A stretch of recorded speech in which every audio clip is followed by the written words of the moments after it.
तो मैंने पहले भी कहा है कि चैप्टर 8 जो है वो बहुत इंपॉर्टेंट चैप्टर है, कोई भी रिसर्च एनालिस्ट एग्जाम के लिए और अपने पर्सनल नॉलेज के लिए भी। अगर आप अपन फाइनेंशियल फील्ड फील्ड में हैं और इनकी जानकारी नहीं है या मार्केट को अपन ट्रैक करते हैं और अपने यहाँ नॉलेज कम है तो कई जगह प्रॉब्लम अपन फेस करते हैं।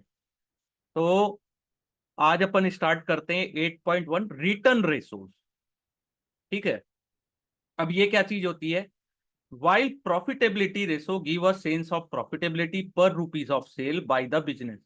प्रॉफिटेबिलिटी रेशो क्या होता है कि कितना प्रॉफिट हो रहा है पर रुपी सेल में। They do not communicate and anything of the productivity of each rupees invested in the business. This part of allocation of capital and it's productivity is captured through comparing profit with capital employed in business. कि कितना capital अपना अपन ने business में लगाया है उसके compare में अपने को प्रॉफिट कितना हो रहा है। तो two important ratios, return on equity ROE और return on capital employed ROCE। Very very important, focus करिएगा। इजी है, आसान है, लेकिन कंफ्यूजिंग हो जाता है और इससे रिलेटेड क्वेश्चंस एग्जाम में आते हैं। ठीक है। Return on equity, this is single most important parameter for investor to start digging for more information of company। कोई भी इन्वेस्टर है, अगर उसको कंपनी की पूरी इंफॉर्मेशन चाहिए तो केवल ROE रेशो से भी वो बहुत सारी इंफॉर्मेशन निकाल सकते हैं। ROE communicate how a business allocate it's capital and generate return. ROE अपने को क्या बताता है कि बिजनेस में कितना कैपिटल लगा है और रिटर्न कितना आ रहा है। Inefficient allocator of capital would have ROE high. जितना अच्छा बिजनेस होगा ROE उतना हाई होगा, और पुअर क्वालिटी ऑफ बिजनेस में ROE वैसे ही कम होगा, पुअर होगा। ROE को रिटर्न ऑन नेटवर्थ भी बोलते हैं, RONW। तो इसको कैलकुलेट कैसे करते हैं? ROE equal to PAT divided by net worth. PAT क्या है? Profit after tax. तो इसको भी अपन ने देखा था लास्ट, एकदम लास्ट ही है, देखिए पैट पैट मार्जिन। ठीक है, ये पैट मार्जिन निकाला था अपन ने लास्ट क्लास में। तो ये PAT profit after tax divided by net worth. तो पैट तो दिख जाता है अपने को। नेटवर्थ क्या होता है? Net worth equity capital plus reserve and surplus. Equity capital कितनी है और रिजर्व एंड सरप्लस कितना है। Higher the ROE better the firm. जितना ज्यादा ROE होगा उतना अच्छा फर्म होगा। ROE further composed into three step known as DuPont analysis। 3 step में है। तो PAT divided by net worth equal to PAT divided by net sale into net sale divided by fix asset into fix asset divided by net worth. तो ROE equal to net profit margin into asset turnover into equity multiplier. ठीक है, ये formula है, इसको थोड़ा देख लीजिएगा। ये वाला तो इजी है, ROE equal to PAT divided by net worth. इसको याद रखिएगा, ये भी आता है, इससे भी पूछ देता है क्वेश्चंस, और बहुत जनरली पूछता ही है, हमेशा आता है इससे रिलेटेड। ROE ROC बहुत ही इंपॉर्टेंट है। In other word, ROE consider the operating efficiency of firm, the efficiency which the assets are used by business to generate revenue and financial leverage used by the business। It is important to understand why sale and net profit is for given period, net worth and asset balance are at particular date। In order to compare two metrics, we should use the average net worth during the period rather than net worth at particular date। ठीक है, हाँ, सबसे ज्यादा यही पूछता है। कोई दिक्कत नहीं है, बहुत इजी है। ये क्या है ना कि अपन ऊपर ऊपर से पढ़ के जाते हैं ना, इसलिए दिक्कत होती है। अगर अपन इसको डीपली पढ़ लेना, ज्यादा है ही नहीं, नोट्स बनाने लायक भी नहीं है। अगर ये बुक को अच्छे से पढ़ लेना एक बार, बहुत है। नोट्स बनाने लायक है ही नहीं, ऑलरेडी नोट्स जैसा ही दिया हुआ है। लेकिन मैंने नोट्स बना लिया है, थोड़ा सा और मेहनत लग रही है, क्या है कि इसको और डिटेल में समझाने की मैं कोशिश कर रहा हूँ कि आप लोगों को और ज्यादा अच्छे से समझ में आए। और वो नोट्स को मैं आप लोगों को एक हार्ड कॉपी भी आप लोगों के एड्रेस पे मैं सेंड करूंगा, जिनको लगेगा। और उसका कोई चार्जेस नहीं है ना, ये भी मैं बता दे रहा हूँ। जो मैं भेजूंगा आप लोगों को आपके एड्रेस पे, उसके कोई चार्जेस नहीं है। वो जो फीस है उसमें ही इंक्लूड है, और ज्यादा कुछ लगना नहीं है उसमें। ठीक है, 200-250 पेज का वो नोट्स रहेगा, जिंदगी भर काम आने वाला है वो। बहुत इंपॉर्टेंट है। थोड़ा सा मेरे को मेहनत ज्यादा लग रही है, और थोड़ा मेरा क्या है कि वो आंख, दोनों आंखों में ना एलर्जी हो गया था, तो उस कारण मेरे 2-3 दिन ना डिस्टर्ब हो गए। 2-3 दिन मेरे ना डिस्टर्ब हो गए, मेरे आंख अभी भी ना, मैं आई ड्रॉप लगा के ही पढ़ा रहा हूँ। क्या है कि जरूरी है ना। हाँ। It is important to understand while sale and net profit is for given period. Net worth and asset balance are at particular date. Since daily balance of equity is difficult to obtain. Daily balance equity का difficult का है थोड़ा सा। The average balance calculate किया जाता है equities का। ठीक है। अब इसमें आरओई निकालने का formula, PAT divided by net worth. तो पैट कितना है और नेटवर्थ कितनी है। तो देखिए दिक्कत क्या होती है, पैट तो अपने को पता चल जाता है, नेटवर्थ कैसे निकालना है ये थोड़ा सा कंफ्यूजिंग होता है एग्जाम में। तो नेटवर्थ कैसे निकालना है यहाँ पे दिया है, equity capital plus reserve and surplus. तो नेटवर्थ कहां से निकलेगा, equity capital plus reserve and surplus, इतना पता है ना तो निकल जाता है। ठीक है। और भी इसके थोड़े अपन मैथ्स वाले पार्ट को अपन करेंगे तो और इजी हो जाएगा, दिक्कत नहीं है। ठीक है, अभी तो अपन केवल इसके फॉर्मूले देख रहे हैं अभी। ठीक है, और एक दो एग्जांपल, जैसे भारती एयरटेल का वो लास्ट में बैलेंस शीट दिया है, वहां से ये निकाला है। Return on capital employed, ROCE, this ratio used EBITDA and calculate it as a percentage of money employed in the firm by way of both equity and debt। ठीक है। तो ये रेशो कैसे निकलता है, एबिट, एबिटा नहीं, EBIT, EBIT, and calculate it as a percentage money employed by firm on equity and डेब्ट।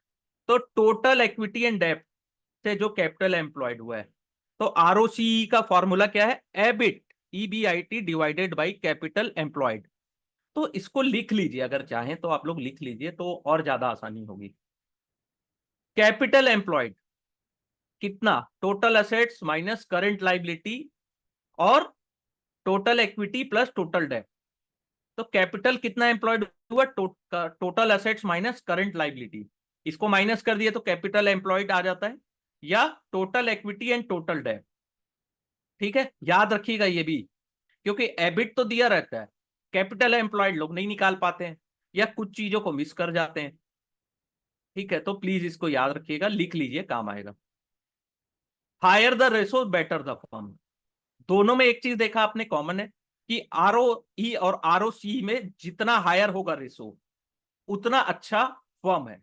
Better the firm since it is generating higher return for every rupees of capital employed. Investor can use to analysis the ratio of company with different size in the different industries.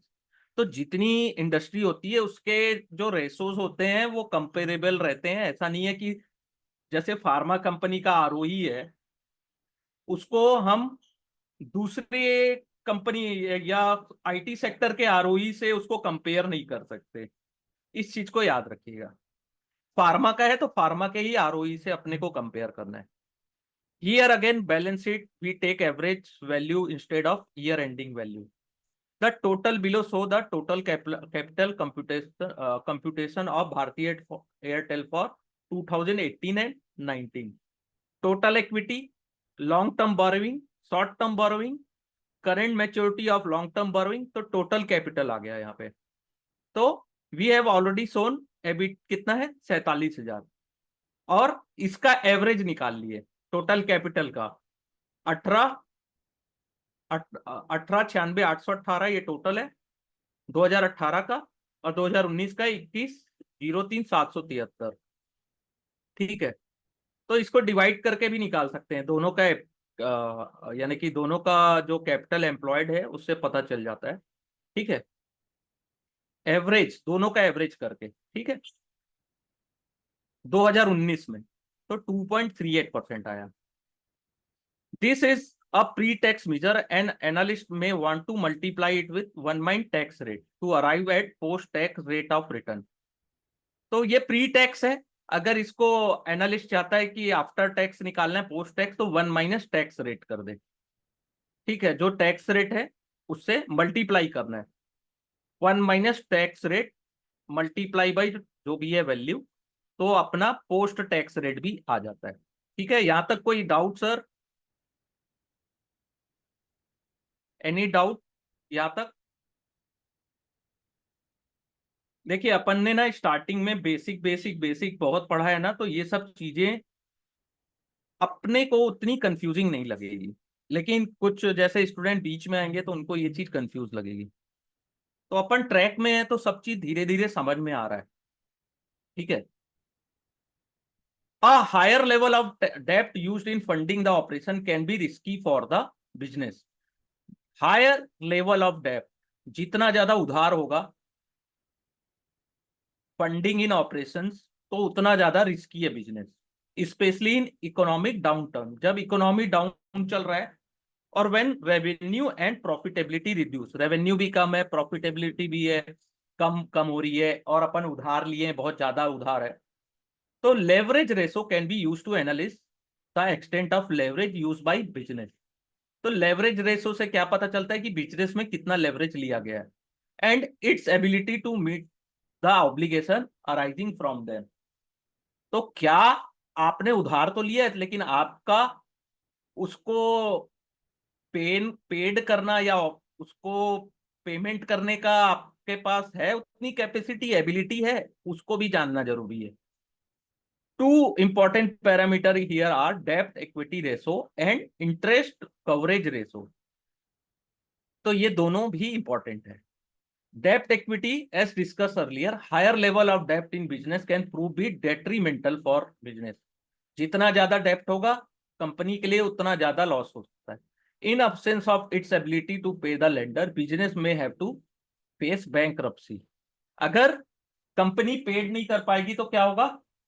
Bank corrupt हो जाएगा ना।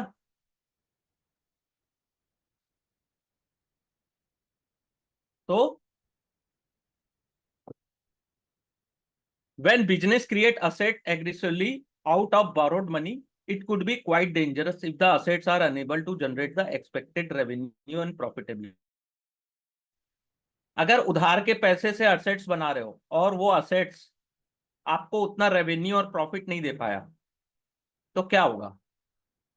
आपको और dangerous होगा। जैसे लोग अभी क्या कर रहे हैं, लीवरेज लेके ट्रेडिंग कर रहे हैं मार्केट में, तो मार्केट प्रॉफिट दे रहा था तब तक तो ठीक ठीक था, लेकिन लास्ट एक महीने से जो मार्केट ने नोज डाइव लगाया, तो क्या होगा? आपका प्रॉफिट कम होगा, तो लाइबिलिटी तो आपको पटानी पड़ेगी ना। एक एग्जांपल के तौर पे बता रहा हूँ, ऐसी कंपनीज के होते हैं, कंपनीज बड़े बड़े जैसे किंगफिशर या जेट एयरवेज, इन्होंने बहुत सारे असेट्स तो खरीदे बनाए, लेकिन क्या हुआ, जब रेवेन्यू और प्रॉफिट गिरने लगा तो आपको इंटरेस्ट भी तो पटाना है, तो वहीं पे ये लोग मार खा जाते हैं।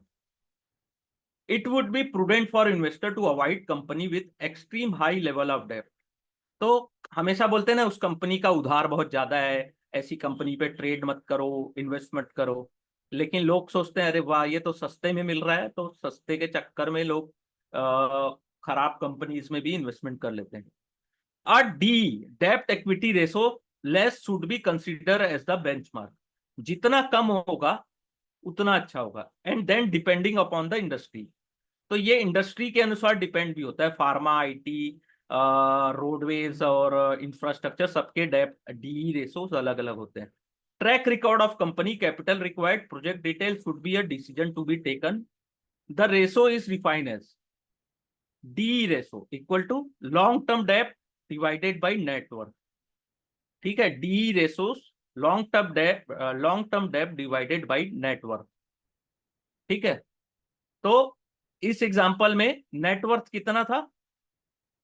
लॉन्ग टर्म डेप्ट कितना था भारतीय एयरटेल का, यहाँ बताया 12,54,283, और नेटवर्थ कितना है 849, तो कितना आया 1.48। ठीक है, जितना कम होगा उतना ज्यादा अच्छा होता है। ठीक है, लेकिन यहाँ 1.48 है। अब भारतीय एयरटेल का कंपेयर आप जियो या वोडाफोन से करेंगे तब आपको समझ में आएगा कि ये रेशो कितना अच्छा है।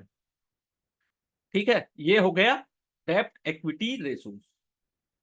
Interest coverage ratio, company having high डेप्ट need to pay high interest. जो कंपनी ज्यादा उधार लेती है उसको तो उतना इंटरेस्ट पेड करना पड़ेगा ना, ज्यादा से ज्यादा उधार, तो उतना इंटरेस्ट पेड करना पड़ेगा। Whether a company has headed for trouble can be simply seen by comparing its earning with interest.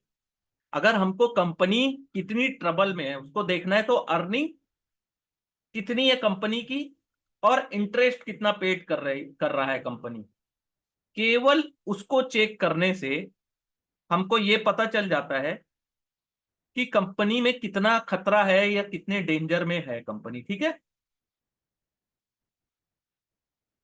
तो इंटरेस्ट रेट का क्या फॉर्मूला है, इंटरेस्ट कवरेज आईसीआर का, या ये भी आता है याद रखना, आईसीआर करके पूछ देता है। तो EBIT divided by interest expense, हमेशा याद रखिएगा एबिट यूज हुआ है ना हर जगह, एबिटा यूज नहीं हुआ, EBIT यूज हुआ है, divided by interest expense. If ratio is high, जितना इसका रेशो हाई है तो बिजनेस कंफर्टेबल जोन में है। The ratio will be less than one or negative in some business, which mean the earning are less than interest or earning are negative, or and interest obligation exists as the business would be either borrowing money or infusing equity to run the show. ठीक है, this business may come into significant problem if they don't turn around soon. ठीक है, तो इसका भी example Kingfisher ही है, सब जगह एग्जांपल किंगफिशर का ही होता है, जो लॉस करते हैं उन्हीं का एग्जांपल है। कुछ दिन में यहाँ जेट एयरवेज का भी नाम आ सकता है। ठीक है, अब लिक्विडिटी रेशो, ये भी इंपॉर्टेंट है। करंट रेशो तो पता होगा, current asset by current liability. It is important to see whether a business is able to honour its obligation or when they arise. The two simple measure for same are current and Q.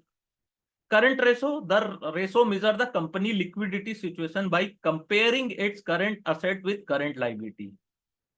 ठीक है, तो company की liquidity देखना है तो कैसे, current asset को current liability से डिवाइड कर दिए। A ratio more than one means company has current asset more than its current liability. तो इसका रेशो एक से ज्यादा है, यानी कि कंपनी के पास करंट असेट ज्यादा है। ठीक है, और करंट लाइबिलिटी कम है। ठीक है, जितना कम होगा यानी कि उतने उसके लाइबिलिटी ज्यादा है। अब इसको क्या कहते हैं, this ratio is also known as working capital ratio.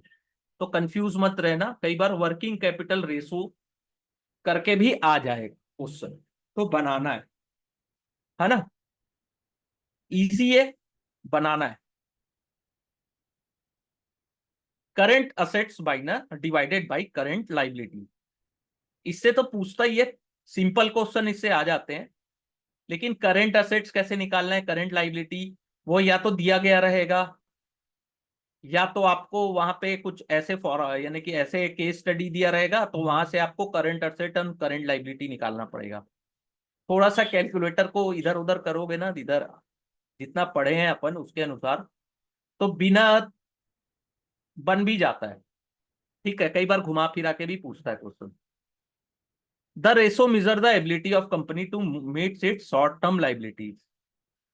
ठीक है, शॉर्ट टर्म लाइबिलिटी कंपनी कितने अच्छे से मीट कर सकती है, ये रेशो से समझ में आता है। The element that constitute the working capital of company, trade receivable, inventory, trade payable for from an important component of this ratio. High inventory of finished goods mean that sale are slow down.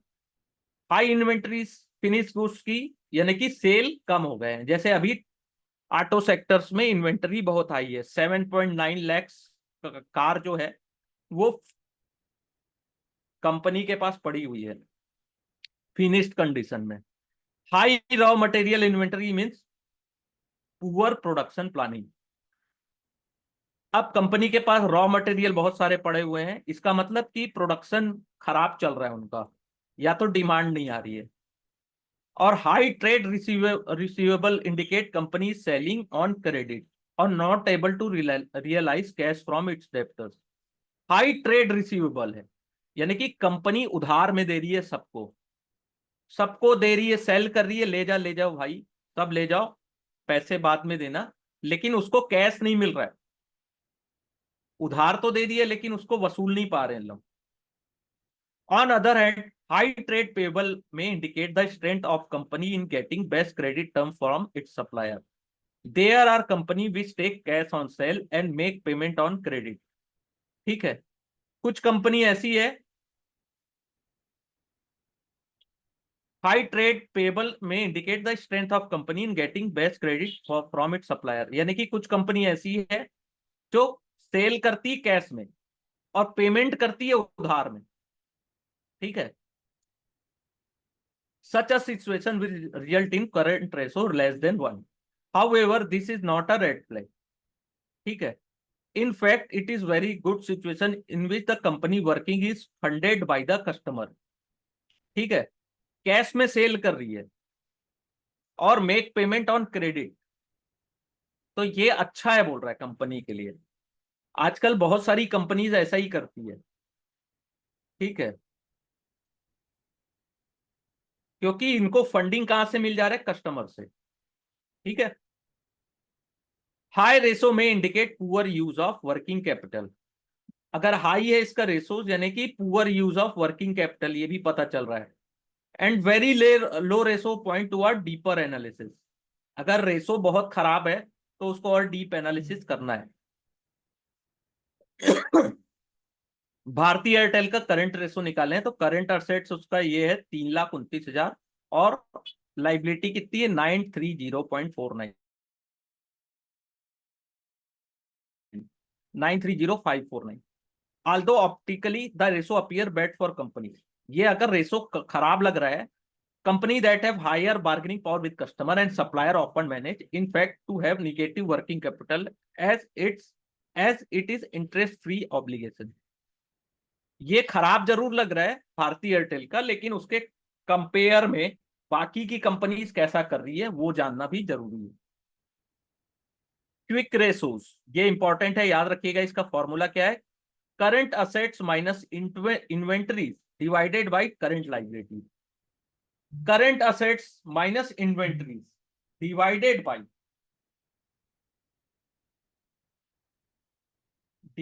Bye current liability. ठीक है, इसको याद रखिएगा, कई बार ना भूल जाते हैं, बहुत इजी है, इसमें से क्वेश्चन आता ही आता है।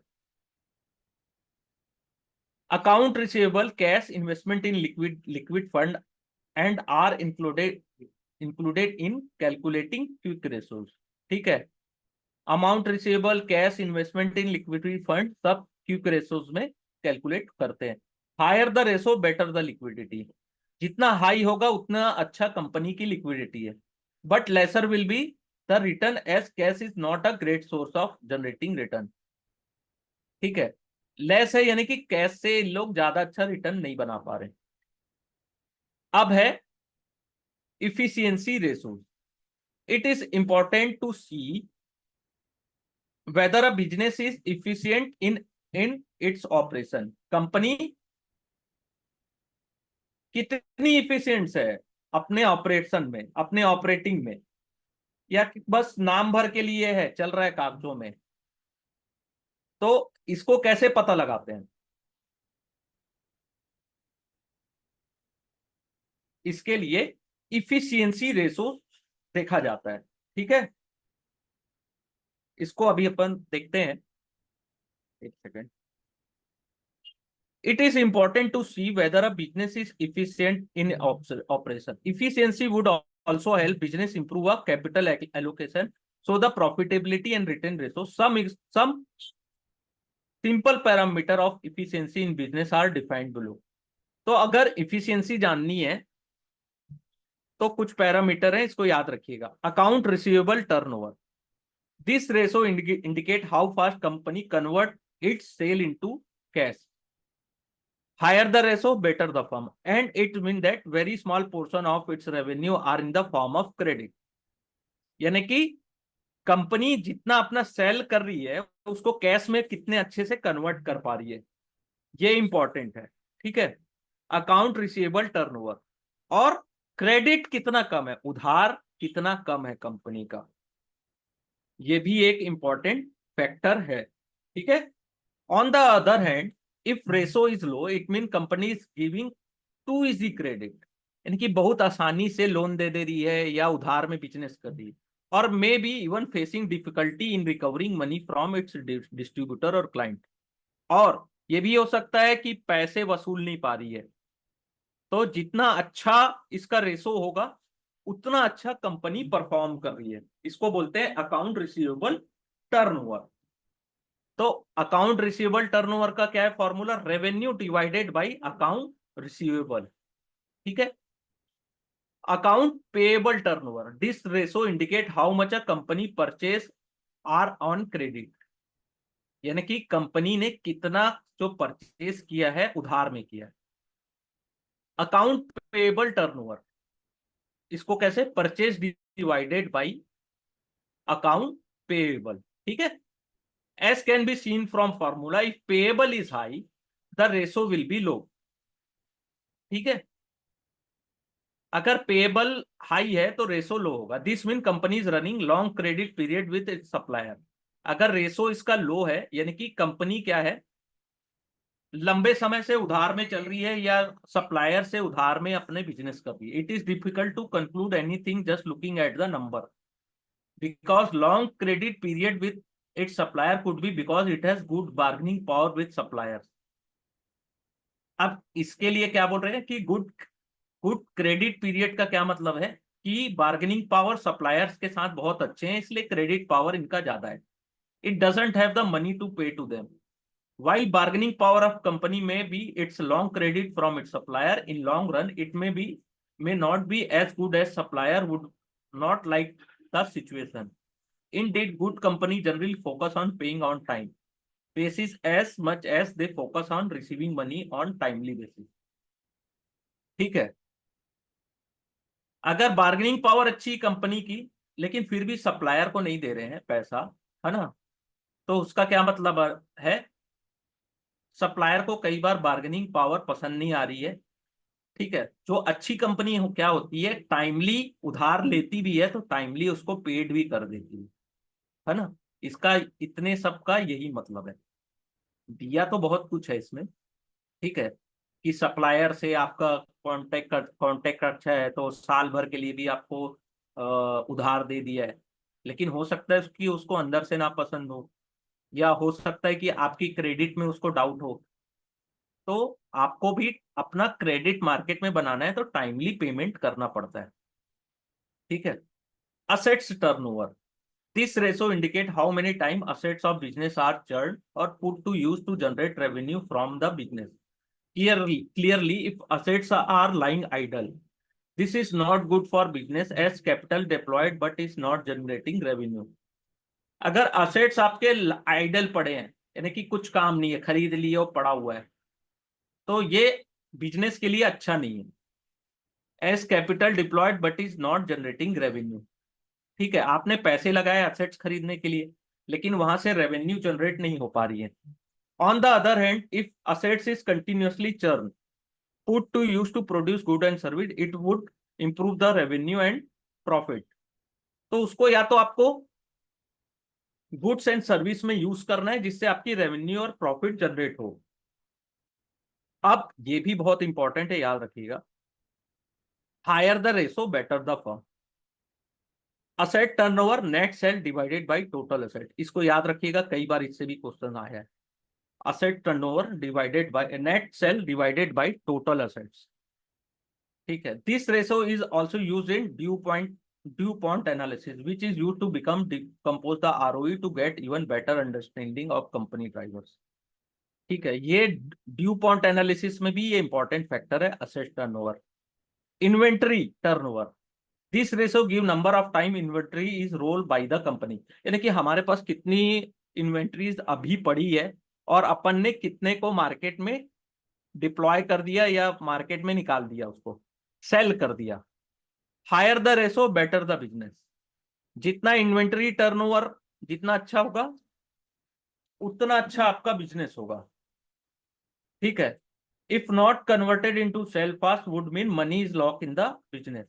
अगर इसको अपन सेल्स में कन्वर्ट नहीं कर पा रहे इन्वेंटरीज को, जैसे अभी ऑटोमोबाइल सेक्टर में इन्वेंटरी हाई है, अगर उसको सेल्स में अगर कन्वर्ट नहीं कर पाए, इसका क्या मतलब होगा? Money is lock in the business. तो मनी क्या है बिजनेस में? अब आपका मंदी का समय आने वाला है। Perishable good may start deteriorating if inventory is not turn into the sale fast. The ratio would be high for FMCG. ठीक है। इन्वेंटरीज का जो रेशोस होता है एफएमसीजी में बहुत अच्छा होता है, और कैपिटल गुड्स कंपनी में लो होता है। ठीक है। हाई किस में होता है? एफएमसीजी में। और लो किस में होता है? कैपिटल गुड्स कंपनी में। तो इन्वेंट्री टर्नओवर बहुत इजी है, आता है कई बार, देखिएगा। Sales divided by inventories. तो इसको याद रखिएगा प्लीज, बहुत इंपॉर्टेंट है। ठीक है। यहां तक कोई प्रॉब्लम है तो बताइए, कोई ऐसा कोई doubt?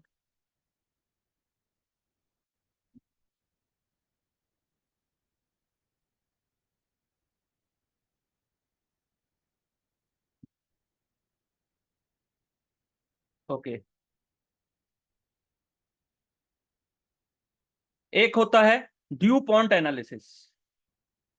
When studying ratio, analysts also try to synthesize by reading various ratio together to see if provide an additional insight. तो एनालिस्ट क्या करता है? सभी रेशोस को इन एक साथ कैलकुलेट मल्टीप्लाई करता है ना, कि और कुछ अच्छा रिजल्ट या प्रोबेबिलिटी इंडिकेट हो। It probably indicate the company is being very lenient and with its credit term in order to boost sale. One of the popular framework that synthesize ratio is the DuPont analysis. It break return on equity into multiple component in order to understand how various factor contribute to ROE. ठीक है। इसमें बहुत सारे factors ये लोग डाल देते हैं। It can also use to do diagnosis study to understand fall or rise in ROE। तो ड्यू पॉइंट एनालिसिस का ये ब्रेकआउट है। ROE का क्या है? Net profit divided by equity equal to net profit divided by sale into sale divided by assets into assets divided by equity. इसको एक बार याद कर लीजिएगा, हो सकता है इसका फॉर्मूला कई बार पूछता है। ठीक है। मेरे को तो ऐसा याद नहीं आ रहा है कि इसमें से कुछ आया होगा क्वेश्चन। ठीक है। लेकिन अगर अपन डीप स्टडी कर रहे हैं तो इसको भी याद रखना जरूरी है। As you can see above equation express return on equity as product of three factor. ठीक है। इसमें थ्री फैक्टर्स हैं। पहले net profit margin, assets turnover ratio और लीवरेज। ठीक है। ये तीन इंपॉर्टेंट फैक्टर्स हैं जो ड्यू पॉइंट एनालिसिस को अफेक्ट करते हैं। तो net profit margin, asset turnover ratio और लीवरेज, इसको याद रख सकते हैं अपन। ठीक है। The ROE can go up either if profit margin increase और asset turnover goes up because higher leverage. If ROE goes up on account of higher margin or higher efficacy, it would certainly to be a reason to cheer. अगर ROE higher margin और higher efficacy से अगर ऊपर हो रही है तो यानी कंपनी के लिए वो बहुत अच्छा है। If increase on account of higher leverage, it need to be reason to cheer at higher leverage also bring in higher risk. अगर हायर लीवरेज बढ़ रहा है कंपनी का उधारी, तो कंपनी के लिए ज्यादा रिस्क है, ये भी याद रखिएगा। तो इसका एक एग्जांपल यहाँ दिया है, रेवेन्यू दिया हुआ है, हायर लीवरेज और लोअर लीवरेज कंपनी का। नेट प्रॉफिट देख लीजिए 2400 और यहाँ 2600 करोड़। ठीक है। असेट्स 5200, यहाँ पे 5000। इक्विटी आरओई देखिए किसका, आरओई इसका किसका आ रहा है ज्यादा? हायर लीवरेज कंपनी का कितना आ रहा है आरओई? 92.3। और लो लीवरेज कंपनी का 52.4। असेट्स टर्नओवर 2.3, इसका 2.4। नेट प्रॉफिट मार्जिन 20 और इसका 22%। असेट्स इक्विटी 2 मल्टीप्लाई और इसका 1 मल्टीप्लाई। ठीक है। In the above two company, high lev company and low leverage are similar size. However, the former has very high ROE compared to the latter. Thus, on face of high leverage seem to be a better performance among the two. However, when we break the ROE into three part, if we were different picture.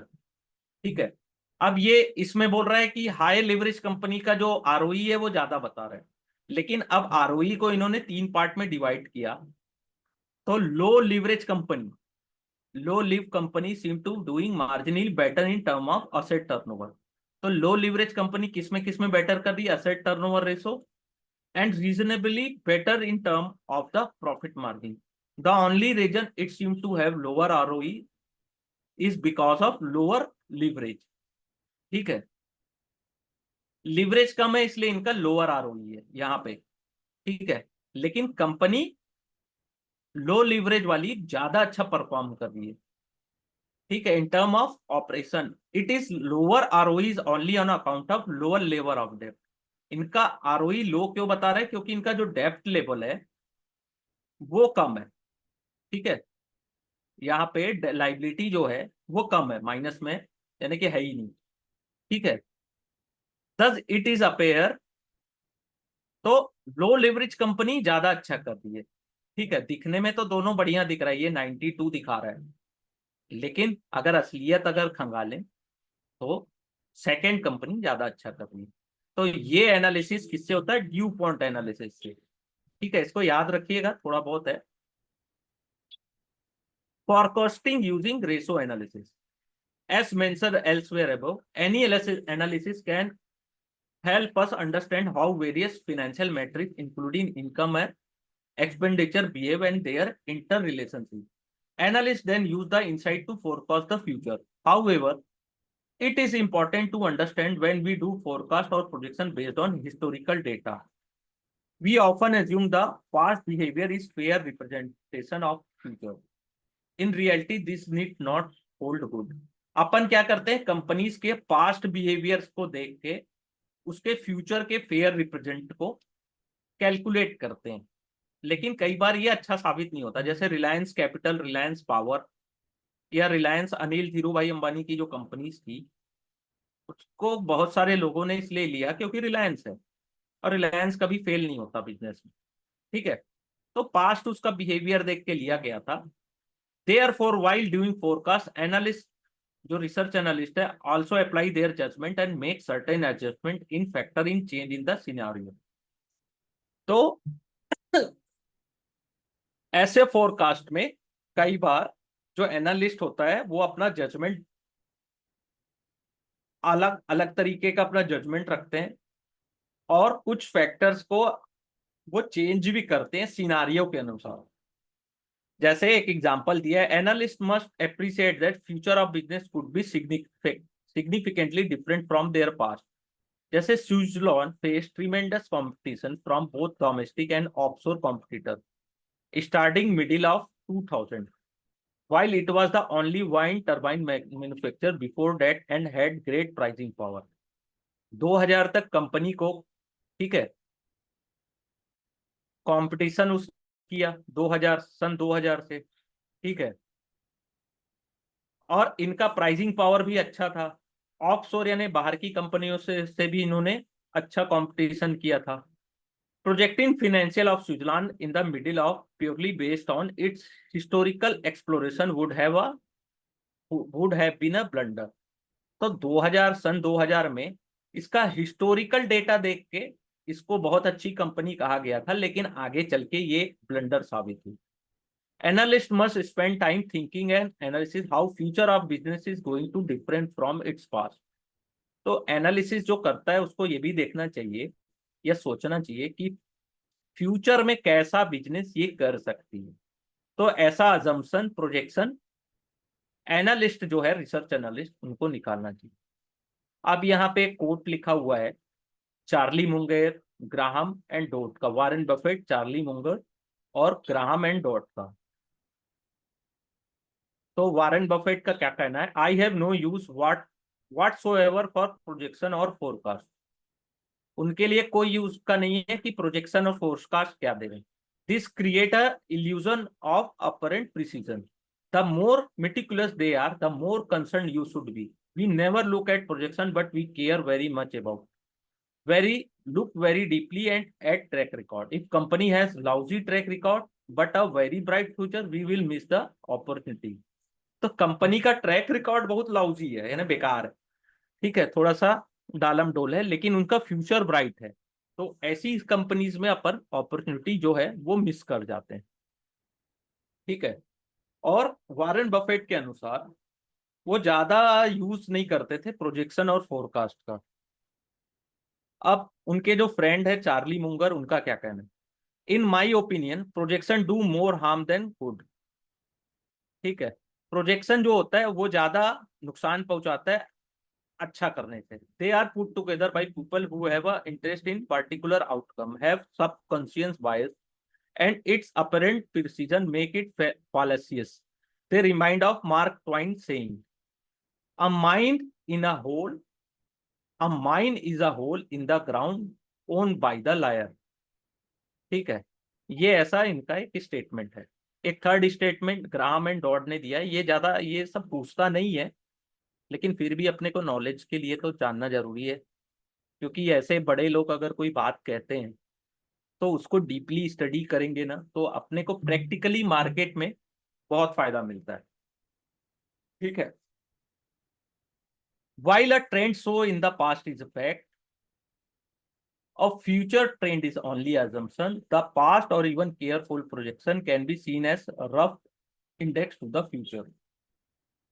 तो क्या है कि Graham and डोड का क्या कहना है कि जो पास्ट के जो बातें हैं वो रफ इंडेक्स, रफ साबित होती, केवल अपन पास्ट को देखकर फ्यूचर को एज्यूम करना थोड़ा सा डिफिकल्ट है।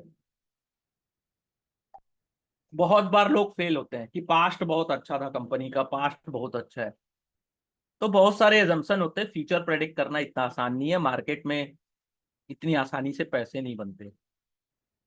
पीयर कंपेरिजंस, ये बहुत इंपॉर्टेंट है ये line. Looking into a company financial help to understand the past performance. तो कंपनी की फाइनेंशियल से अपने को क्या पता चलता है? पास्ट परफॉर्मेंस कंपनी का। It may also be interesting to see company performance with participant and peer in the industry to understand its competitive position. All the ratio as defined above in other unit on valuation. When compare across company of the same sector can give a good idea. तो peer comparison में मतलब क्या होता है कि हम उसी companies को, हम कंपनी को सेम सेक्टर की दूसरी कंपनी से कंपेयर करते हैं। Can give a good idea where the company stand vis vis its peer, यानी कि अपने को एक अच्छा आइडिया मिलता है कि क्या कंपनी अपने पीयर्स यानी कॉम्पिटिटर्स के आसपास खड़ी है या उनसे ऊपर है कि नीचे है, ठीक है, कंपटीशन में है कि नहीं है, ये सब अपने को पता चलता है। Various database providers quick snapshot of all this number of company vis-a-vis its peer. Peer comparison is critical for analysts to look into while making a research report. तो रिसर्च रिपोर्ट में बहुत इंपॉर्टेंट है कि हम pharma company है, तो pharma में क्या जिस कंपनी को एनालिसिस कर रहे हैं वो बेटर कर रही है दूसरी फार्मा कंपनी से कि खराब कर रही है, तो ये कंपैरिजन किया जाता है एक रिसर्च एनालिस्ट के द्वारा। Other aspect of study from financial reports, in addition to company business performance, there are also other corporate finance section that affect shareholder value. One such corporate finance section that is critical in shareholder value create a fundraising. When a company rise fresh fund, the cost of fund has to be borne by the business. Thus, raising this fund at competitive pricing is critical in value creation. When company rise fund at higher cost, it have eventually borne by existing investors. तो company क्या है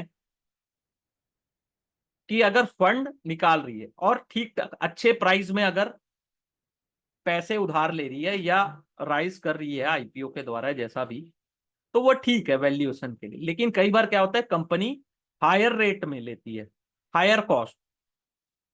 तो higher cost में अगर company अगर fund market से निकाल रही है तो वो उससे क्या होता है कि इन्वेस्टर्स के लिए वो एक्स्ट्रा बर्डन होता है, ठीक है, क्योंकि उतना ब्याज भी तो पेड करना पड़ेगा अगर ज्यादा कॉस्ट में अगर आप फंड राइज कर रहे हो तो।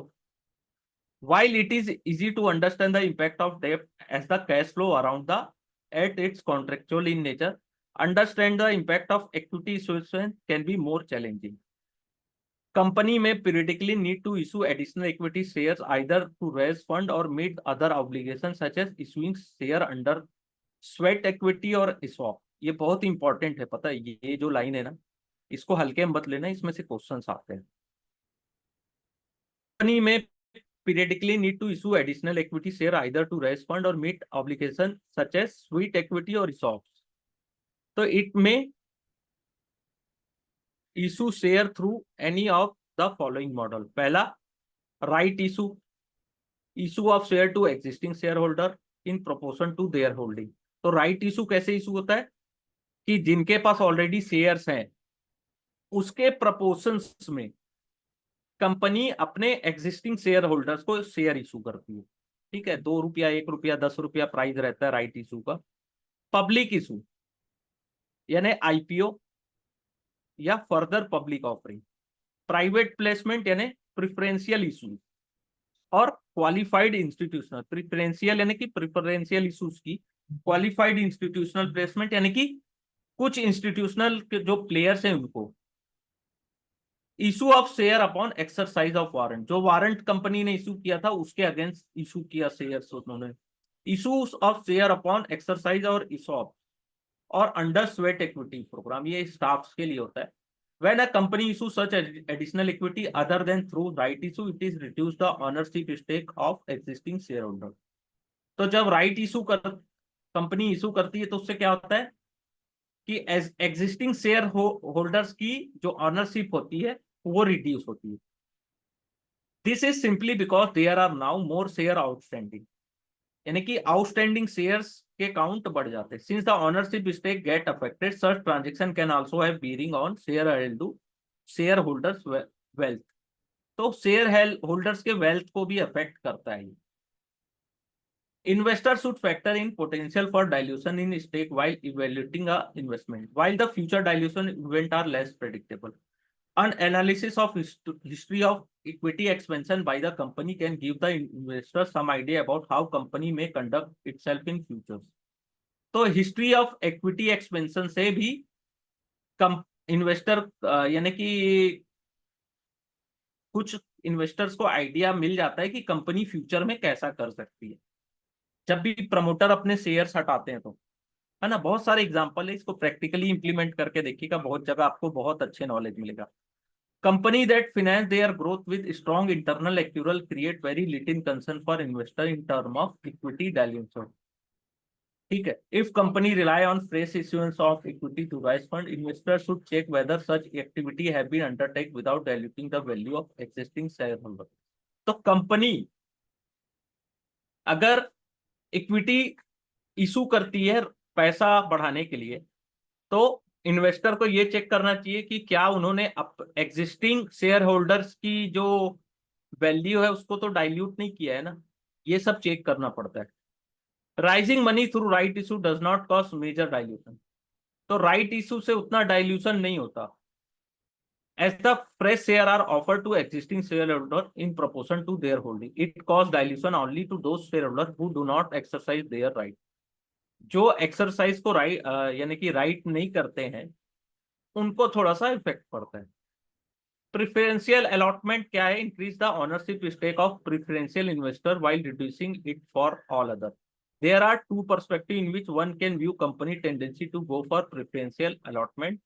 On one hand, it indicates a risk of potential dilution. On the other hand, it may also indicate there are certain investors who may be able to bail out the company through equity infusion in case of crisis. Thus, while analysis historical preferential allotment, it is necessary to take into consideration the situation under which such issues were carried out. Further, the valuation of such issues should also be considered. तो historical preferential allotment को भी check करना है, analysis करना है. तो while regulators are set rule for minimum prices for private placement, some companies may carry out such transaction at premium. कुछ company क्या करती है, प्राइवेट प्लेसमेंट को मिनिमम प्राइस में करती है, लेकिन कुछ कंपनीज उसको प्रीमियम में भी देती है. Premium pricing of preferential allotment is value accretive to minority shareholder and thus pose lesser dilution risk to them. तो प्रीमियम प्राइसिंग और प्रिफरेंशियल अलॉटमेंट से जो माइनर शेयर होल्डर होते हैं उनको उतना फर्क नहीं पड़ता, ठीक है, उनके जो डाइल्यूशन जो रिस्क होता है ना उनमें लेस होता है, ठीक है. While qualified institutional placement also dilute ownership stake, it's likely point toward the confidence among institutional player in the company's fundamental. अब dividend and earning history. Shareholders' value is affected by company dividend policies. Dividend are the way a company return money to its shareholders, and it is one of the component of total return earned by the investor. तो dividend से क्या होता है, company कुछ पैसे share holders को देती है वापस, ठीक है, और ये क्या होता है, टोटल जो रिटर्न प्राप्त होता है एक कंपोनेंट है, ठीक है, कैपिटल गेन का. This is important that analyst study company dividend policy and history of profit distribution. तो जो एनालिस्ट होता है, रिसर्च एनालिस्ट, वो कंपनी की डिविडेंड पॉलिसी और हिस्ट्री की कितना प्रॉफिट डिस्ट्रीब्यूट किया इसको भी चेक करना जरूरी है, ठीक है. अब ये बहुत इंपॉर्टेंट है, इतने में ना बहुत सारे क्वेश्चन आ जाते हैं इस लाइन में, इस जो अभी चैप्टर पढ़ रहा हूं मैं. While studying the dividend history, one should take into consideration the business phase of company at different point in time. जब डिविडेंड दे रहा है तो कौन से फेस में कंपनी डिविडेंड दे रहा है. In general company are likely to pay a less or no dividend during the growth phase. जब कंपनी ग्रोथ फेज में होती है और उनके पास फंड की भी उनको जरूरत होती है ज्यादा ग्रोथ करने के लिए, तो उस समय वो लोग बहुत कम डिविडेंड पेड करते हैं. शेयर होल्डर में also not bother about dividend for high growth company. जिस कंपनीज में हायर ग्रोथ दिखता है ना कि ये साल भर में डबल तिबल हो रही है शेयर की वैल्यू, तो वैसी कंपनी में डिविडेंड की चिंता नहीं करते shareholder. As the company is likely to able to generate higher return on its fund as compare to shareholder expected return. However it is business mature or incremental return decline, shareholder likely to expect the company to pay timely dividend. लेकिन जब company कोई business mature होता है या उनका जो profit है या इंक्रीमेंट है वो थोड़ा सा डिक्लाइन फेस में होता है, तो शेयर होल्डर्स चाहते हैं कि उनको थोड़ा सा टाइमली डिविडेंड भी मिले. While dividend yield is important for matured company. जैसे मेच्योर कंपनी में देखिएगा बहुत सारी जो कंपनी ज्यादा डिविडेंड पेड करती है, इसका मतलब ये नहीं है कि बहुत अच्छा कर रही कंपनी, इसका ये मतलब है कि कंपनी मेच्योर फेस में. Another factor that need to be look at is that predictability and stability of dividend. Predictability और स्टेबिलिटी कितनी है डिविडेंड की, कि इस बार 50 रुपया दिया तो अगले बार 10 रुपया दे रहा है, तो वो भी अच्छा नहीं है. हर बार 50 रुपीज दे रहा है तो 50 दे. Company with high dividend yield are likely to attract long term investor. तो जिस कंपनीज के डिविडेंड हाई होते हैं, है ना, डिविडेंड यील्ड हाई होता है, वो लॉन्ग टर्म इन्वेस्टर्स को ज्यादा अट्रैक्ट करते हैं, क्योंकि उनको पीरियडिक इन्वेस्टमेंट इनकम चाहिए, यानी कि हर क्वार्टर या ईयरली कुछ ना कुछ तो इनकम हो रहा है ना उनका. ग्रोथ भी कम है, ठीक है. Mature company in defensive industry offer more predictability in term of dividend as business likely to be more predictable. जो मैच्योर कंपनी है उनका जो डिविडेंड है उसको प्रेडिक्ट करना इजी है, क्योंकि उनका जो बिजनेस है वो मैच्योर हो चुका है. Most of such company also offer interim dividend. Company such as Colgate, Palmolive और Britannia regular offer interim dividend. तो कोलगेट और ब्रिटानिया हमेशा इंटरिम डिविडेंड देते. In other industry some company try to offer predictable by actively managing the dividend. The endeavor to build reserve during period of good performance use such reserve to pay dividend during period of bad performance. ठीक है, ऐसा वो लोग करते हैं कि good time में भी डिविडेंड देते हैं और कई बार खराब भी परफॉर्मेंस आता है तो भी डिविडेंड देते हैं. Analyst can understand this by reading the company dividend policy and observing historical data of company. तो जो रिसर्च एनालिस्ट है वो कंपनी की डिविडेंड पॉलिसी और उसकी हिस्टोरिकल डेटा को भी चेक करता है. While studying dividend history, analysts should also take into consideration share buyback. तो शेयर बायबैक कितनी इस कंपनी ने किया उसको भी एनालिस्ट चेक करते हैं, as it is also a mean to distribute profit to shareholders. इस जो शेयर बायबैक होता है उससे भी कंपनी अपने शेयर होल्डर्स को पैसे देती है। जैसे बजाज ऑटो ने अपना शेयर बायबैक किया था, शायद 8,000 या 10,000 रुपए अपना शेयर का दाम रखा था उन्होंने। कंपनी में prefer share buyback over dividend if it is likely to have favourable tax treatment in hand of investor or other on or the company. Buyback also provide opportunity to investor to decide between encashing the offer or to increase their stake। तो buyback से कई बार investor ये भी decide करता है या तो मैं उसको सेल कर दूं या तो और ज्यादा उस कंपनी में अपने स्टेक इंप्रूव करूं। Dividend and share buyback may also provide signal to market in terms of outlook and strategy. However, this task is not simple. Would involve analysts to take into consideration other circumstances and the context. For example, when company with good performance begin to retain more profit than usual, जब company अच्छा कर रही है तो ज्यादा profit दे रही है, it may be an indicator of company intention to make a major investment. However, it may also indicate that company is expecting challenge environment in the future. कई बार ऐसा हो सकता है कि कंपनी उस जो पैसे को बड़े इन्वेस्टमेंट में कन्वर्ट करे, या ये भी हो सकता है कि फ्यूचर्स के जो चैलेंज है उसके लिए भी वो पैसे को यूज कर सकती है।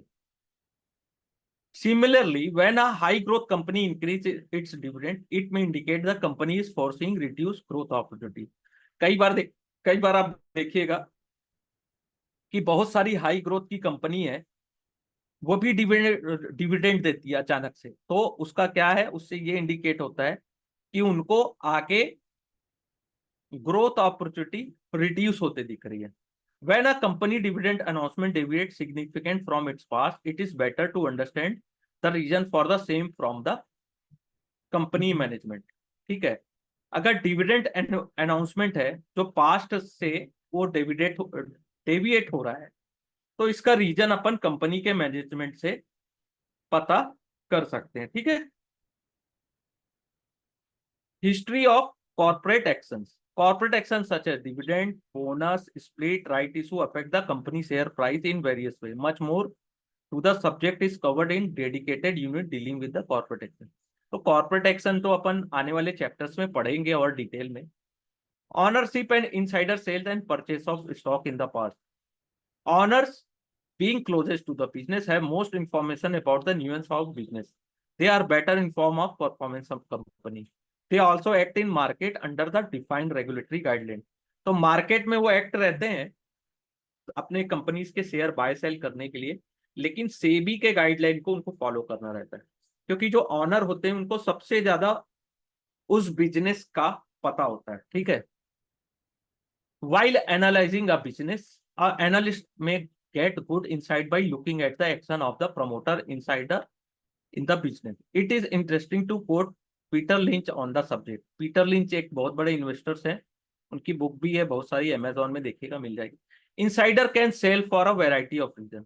जो इनसाइडर्स होते हैं वो बहुत सारे रीजन से अपने स्टेक को सेल कर सकते हैं। It is not necessary ring alarm bell, but if insider are buying then there can be only one reason that company is likely to make huge profit in future। Insider अगर cell कर रहे हैं तो उसके बहुत सारे reason हो सकते हैं, जरूरी नहीं है कि वो खतरे का सिग्नल हो। लेकिन अगर ऑनर या प्रमोटर्स वापस वापस से उस कंपनी में बाइंग कर रहे हैं, ठीक है, शेयर को पब्लिक से वापस खरीद रहे हैं, इसका ये मतलब है कि फ्यूचर उसका बहुत ब्राइट है, आने वाले समय में बहुत ज्यादा प्रॉफिट हो सकता है। ठीक है, तो इतनी सारी इंफॉर्मेशन अपने को कंपनी से मिलती है।